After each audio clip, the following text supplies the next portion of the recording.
Let's go. So, we have been, as you guys probably know, the more recent episodes, we've been kind of digging into the PPC Reddit forum and seeing, what are some interesting topics we think you guys could benefit from hearing our opinions on.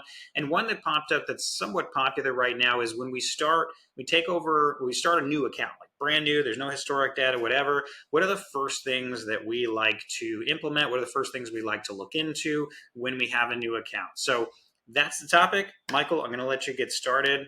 Initial thoughts? Yeah. So just to confirm again, with historical data? No historical data. Brand new. As in like you're building it up from the start? Brand new account. Yes, sir. Yes, Interesting. sir. Okay, that's very different from what I perceive when taking over an account, because most of the time when you take over an account, there's data in there, but I'm going to take this curveball and run with it. So the first things, is it the first thing or things? I don't know. Yeah, whatever. It's Like, a brand if new there's the account. first thing, there's one. If there's things, it's like the first, let's just say, stage. Let's okay. Yeah. This and this is moving beyond the advertising and then come back to the basics. Mm-hmm. Number one, the first thing is to actually deeply understand what the business service or product is. Because one thing I've noticed over time is the less I kind of really understood the business, the more I was kind of like stressed about the account.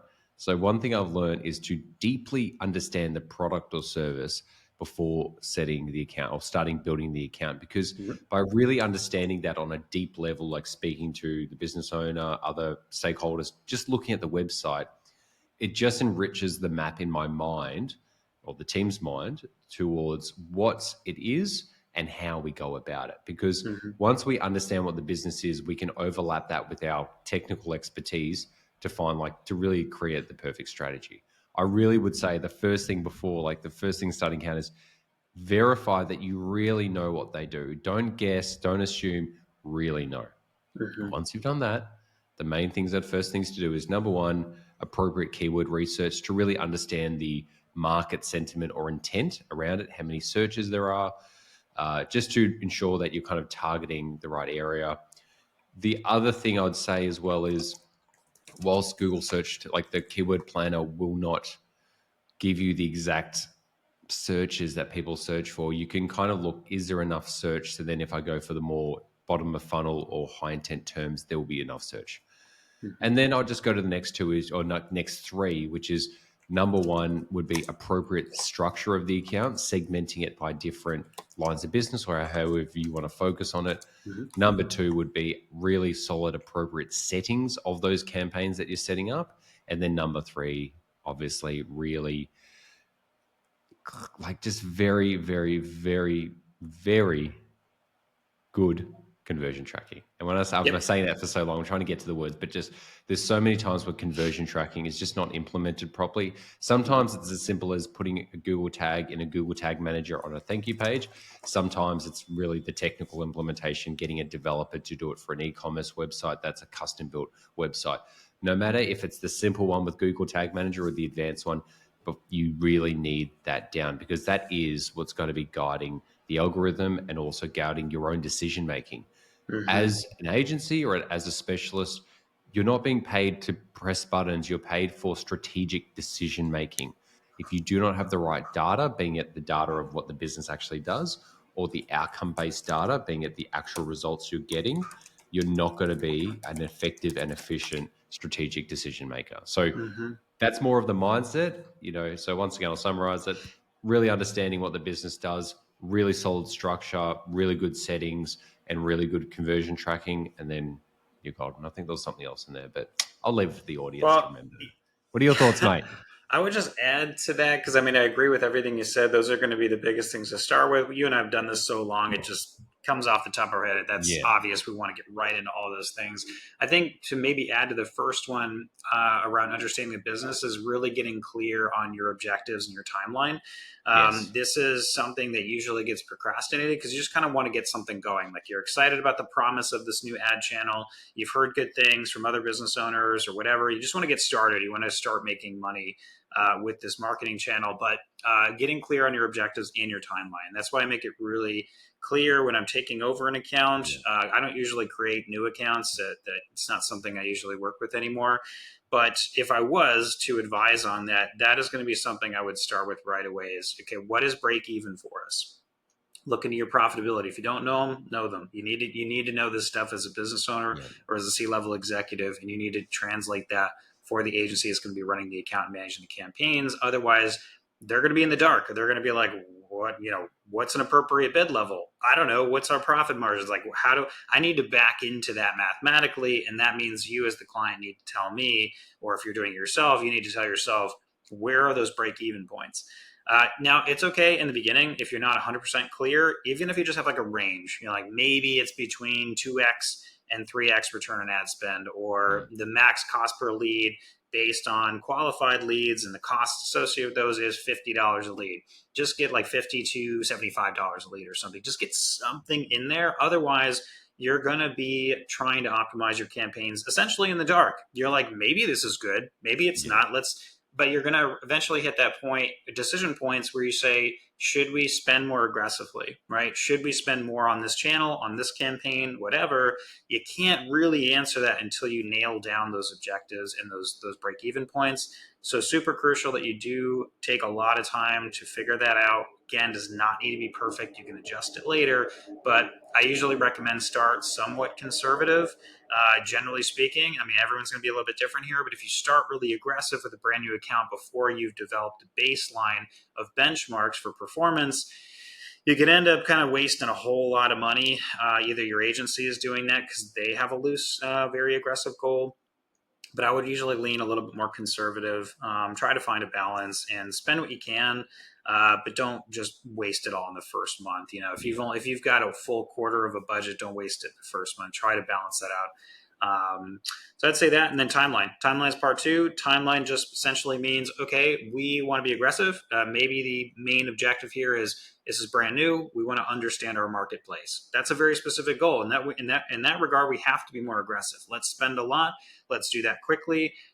Let's use match types like more phrase match, maybe broad, probably not for a brand new account unless you're really, really, really aggressive and you're like, YOLO, let's just spend and see what Google data we can get. But I would usually advise that you're gonna try techniques that are going to be a little bit more broad in nature to get.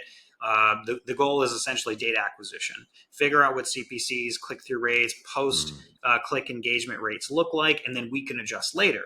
For a lot of companies, they're not really going to have that ability to do that, right? They're going to be like, we want to kind of start conservative, but we understand it's going to take time before we can figure out what the benchmarks are going to be, right? So in that case, a little bit different. Focus a little bit more on exact, maybe a few phrase match things in terms of search keywords. If you're going to do shopping campaigns, maybe don't promote all of your products. Start with just the ones that you know are likely to perform. If you have absolutely no idea which products are going to work well, then in that case, you just got to kind of start from zero, put them all out there. But going into it, you got to spend a lot across those products to figure out your marketplace and see what's going to work. So it's not really different from what you're saying. It's more just like an elaboration on the first part. When you're talking about knowing your business and knowing that you've really got to establish the objectives, the timeline for how quickly we need to get those results. And if that means data acquisition, probably going to be 3 to 6 months. If it's going to be, we need results right away, that still needs to be probably within the first 1 to 3 months.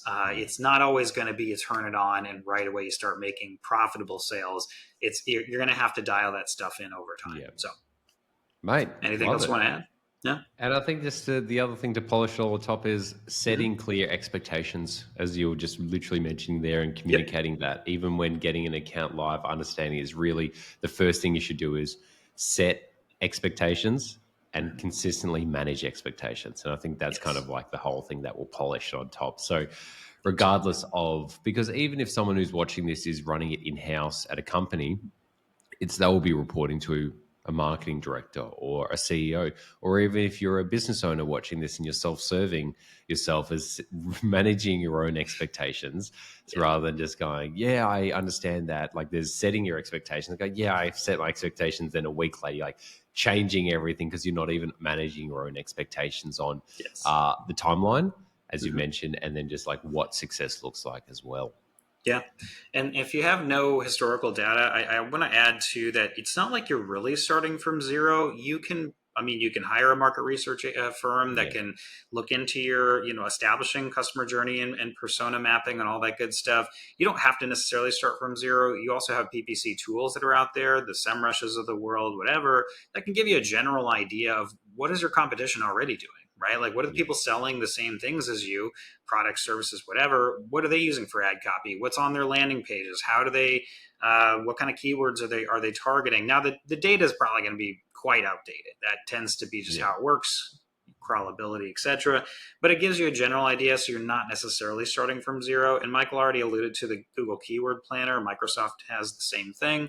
You can try to figure out what are the higher competition keywords, what are people bidding the most for. Hint, hint, they're probably the most valuable things that you want to be going Yeah. after in your brand new account. So, Awesome. yeah, And the other that's thing it. else, I've mentioned this in the past, it's just like, just maybe run ads for like 1 week and get the benchmark data of impression shares, cost per clicks, and all of those things. Obviously doing all the things that we recommended, but also just run it as like a 1 week trial for $500, $1,000. Just get some benchmark data to work with and then Yeah. turn it off. It's better to spend $500 or $1,000 there getting real clean data rather than spending weeks or months hypothesizing, getting all these people to do things. Just get some data. And that's it. Even if you got a new account, your new account doesn't have to be a new account within 1 week. It's now you've got data. So Yeah. I think it's a good place to start. I would just say though, if you're going to do that, you probably want to invest in having a specialist set it up for you Yeah. and do the Yes. research, because Yeah. you could blow 500 so easily with a Yeah. bad setup. And then you're like, oh, I guess Google Ads doesn't work for us. I Yeah. used 500 Yeah. bucks, but be careful about that. Make sure it's set up by someone that knows what they're doing. They've been doing this for years and years. They can speak to it. If they throw some jargon in there that you don't understand, probably a decent sign, that they know Yeah. what they're talking about. So you want to look for people that are more technically oriented, people that have done this. They have case studies. They can point to similar industries or accounts to yours that they've had success with, and start there. Have them at least set it up for you. They're going to want to manage the account more likely than not. That's fine. Maybe just tell them, look, the best I can do is a 30-day engagement or a 90-day engagement or Yeah. whatever. Give them the 90 days, set it up, and then go from there. And you've run the test. But don't expect it to be perfect right away, folks. Again, managing expectations to Michael's point.